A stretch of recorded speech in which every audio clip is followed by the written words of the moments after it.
Okay, part 2 of Chasing Lewis and Clark Across America. In the last video, we just got through introducing the book, reading a little bit in the forecover here about it, and then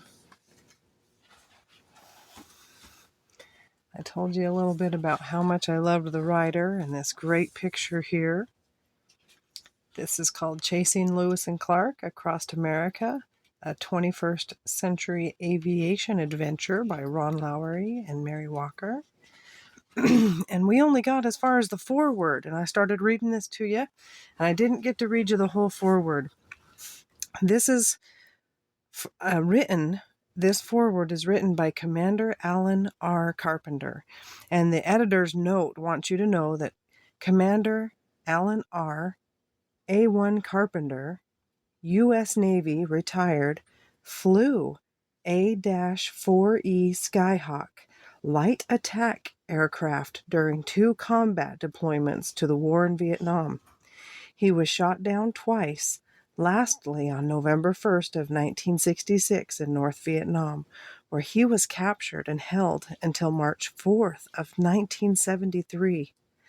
Following reparation, he completed his 23-year Navy career and went on to pursue various interests in civilian general aviation. He remains an active flyer with more than 6,000 total flight time. Here it is, 6,000 hours total flight time to date. So that's who is speaking in this foreword about this book. Here it goes. As a longtime aviator, aircraft builder, and aspiring writer, I can fully relate to the efforts and accomplishments of Ron Lowry and Mary Walker in this wonderful work of theirs. Further deprived of my freedom and the opportunity to fly for the nearly 6.5 years I spent in the prisons of North Vietnam, I may have a unique perspective on the many joys and psychic income associated with flying over and photographing any area of this marvelous land we call home. Perhaps the principal reason most pilots give for choosing to fly is their hunger to relish the visual feast seen only from on high. Flying is always a special experience for us, but frankly, some flights are more rewarding than others. My wife and I have flown much of the same beautiful scenery. Our views too were spectacular, but they lacked the intimacy and the ability to safely linger and appreciate afforded by the Cloud Chaser to its crew.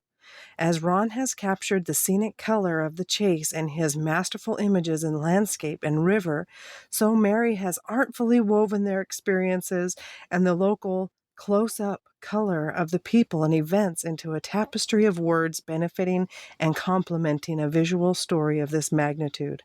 Together they have created a book unique among photo books, one that treats the reader both to a remarkable visual experience and a fascinating adventure story. Their collaboration and teamwork have brought about a beautifully blended example of how 1 + 1 can often equal much more than 2. This story captures your imagination and whisks you away on a present-day journey and a celebration through reflections of the past. In the process, it will add color and life to and more clearly define whatever understanding you may already have had of the magnificent adventure of Lewis and Clark. I would be surprised if you did not, much like me, come away from the experience saying, wow, I wish I had done that. Commander Alan R. Carpenter. All right, so let's dive into this book here now. It says, in a theater called Planet Earth. Oh, so this is from Ron Lowry. This is the fella here in the airplane, this Cloud Chaser. And this is what he's saying before the book starts. Here's what he's saying. In a theater called Planet Earth, I sit in a balcony seat narrower than a canoe, with nothing below me but the air we breathe. I become a witness to artistry created by eons of change. Despite a large wing and 2 powerful engines behind me, a feeling of serenity surrounds me. The simplicity of perching with barely enough room for flight instruments and the camera bonds me emotionally to the plot of the show. Since the theater is round, the show runs continuously. With the control stick in hand, I interact with the scenes. Reducing power and lowering flaps is like putting the show into slow motion. Pivoting on my wingtip, I can rerun the scene. As the new vistas unfold beneath me, I raise the camera. How can I possibly capture the grandeur of all I see before me? Although beauty abounds, I have to be very selective in my composition. My mind analyzes what my eyes have seen. Suddenly, the elements come together: the curve of the river, the morning mist around the trees, hay bales randomly placed in the fields. As I bank to the right, the low morning sun throws rays of light through the cottonwoods, and the river takes on hues from yellow to blue. The plane flies, but it's my mind that soars. Ron Lowry. Wow, how fun would that be to experience that? Okay, so here's the table of contents. Here's our chapters. Okay, here's some of the photos that he's talking about in this beautiful book. Can you see them? Here, let me tilt it a little bit. Isn't that something? And then there's a preface. Look, okay, so preface. Let's see what it says here. In June of 2003, we set out across America in a green canoe in the sky to retrace the journey of Lewis and Clark, Corps of Discovery. We modern-day adventurers, a pilot, photographer, and a pilot writer, traveled in a home-built, open cockpit airplane, navigating our way over great cities and mighty rivers. The winds of the western plains had their go at us. The high mountain passes dared us to cross. We began our trip from a soggy, rain-soaked St. Louis, and by the time we returned 3 months later, we had logged more than 14,000 miles and nearly 200 hours in the cockpit of the slow-flying Cloud Chaser. From our aerial platform, Ron Lowry photographed some of the most beautiful terrain in the world. We lifted off before sunrise, sometimes from a rugged dirt strip, to witness the play of first light on the rivers and rugged mountains and canyons, on cliffs and ocean beaches. We floated for hours over the fields of grain and reveled in the abundance of the land. Our versatile little plane climbed high enough for the camera to capture the form and function of landscapes, and low enough to let us smell the mud in the rivers and the flax in the fields. Following the trail of history proved to be a great way to structure an adventure. We found traces of the epic explorers on riverbanks and the Pacific shore. Best of all, we found Americans celebrating their past while designing a future filled with hope. Ron challenged himself to create ever more perfect compositions from his nimble airborne tripod. In my role as a writer, I knocked on doors and gave myself license to ask innumerable questions.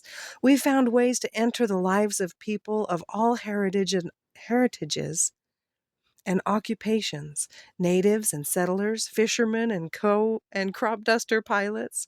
Our journey has rewarded us with a wealth of memories and a profound love for our country and its people. We hope this story of our Odyssey will open doors of adventure and wonder for everyone who reads it. Mary Walker. All right, Mary Walker, I love your writing. I find it very interesting. Okay, so here it is.